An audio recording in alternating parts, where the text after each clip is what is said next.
প্রশ্ন হচ্ছে কয়টি ক্ষেত্রে দলিল সম্পর্কে মাধ্যমিক সাক্ষ্য দেওয়া যাবে? 7টি ক্ষেত্রে। কত ধারা বলা হয়েছে? 65 ধারা বলা হয়েছে। এই 65 ধারাটা এমসিকিউ রিটেন প্রত্যেকটা পরীক্ষার জন্যই কি ভেরি ভেরি ইম্পর্টেন্ট।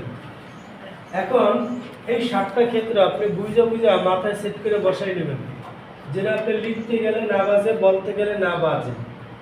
এখন দেখেন 65 কত বলছে, যাদের বিরুদ্ধে দলিলকে প্রমাণ করতে হবে তাদেরকে যদি 66 ধারা মোতাবেক নোটিশ দেওয়া সত্ত্বেও দলিলটি দাখিল না করে, তাহলে ওই ক্ষেত্রে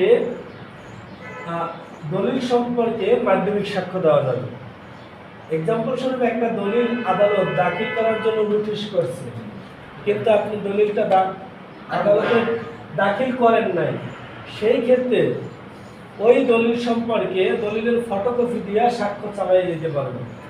কথা বুঝছেন?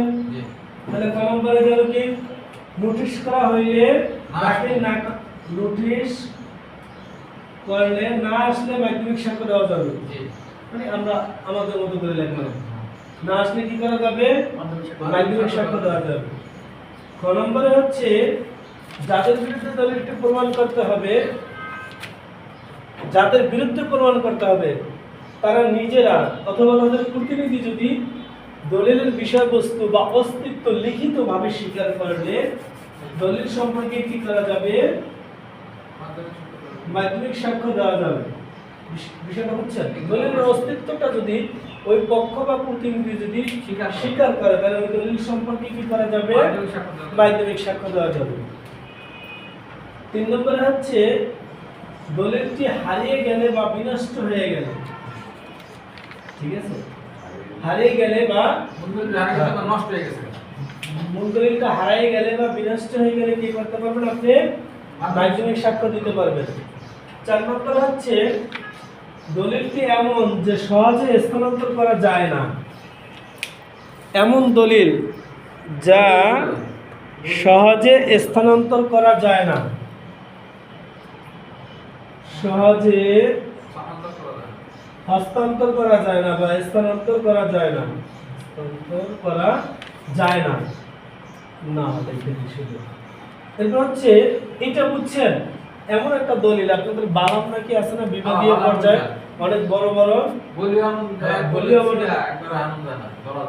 বড় হইতে পারে, অথবা এমন একটা সাইনবোর্ড এখন ওইটা দলিল হিসেবে গ্রহণযোগ্য হয়েছে, সাইনবোর্ডটা কি আপনি ওখান থেকে তুলে নিয়ে আসতে পারবেন?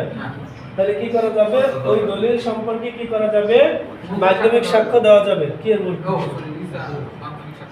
মৌখিক সাক্ষ্য ভিন্ন কিন্তু ভাই, ওই দলিল সম্পর্কে কি করা যাবে? মাধ্যমিক সাক্ষ্য দেওয়া যাবে। আরেকটা হচ্ছে সরকারি দলিল, সরকারি দলিল সম্পর্কে কি করা যাবে? মাধ্যমিক সাক্ষ্য দেওয়া যাবে। কারণ সরকারি দলিলের যদি সই মোহর আনেন বা ফটোকপি আনেন আপনি দিতে পারবেন, তাতে কোনো সমস্যা নাই।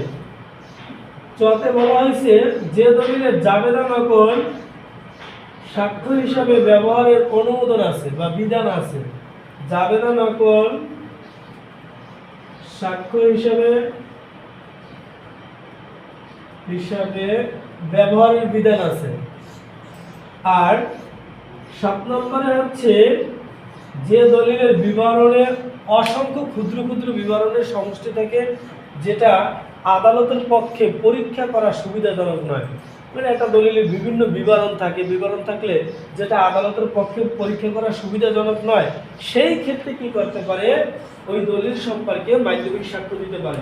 এই যে 7টা ক্ষেত্র বললাম, আমি বলছি আমার বাচ্চে বাজারে, আপনারাও বুঝা মাথায় সেট করবেন, যেন বলতে গেলে লিখতে গেলে না বাজে। কথা বুঝছেন?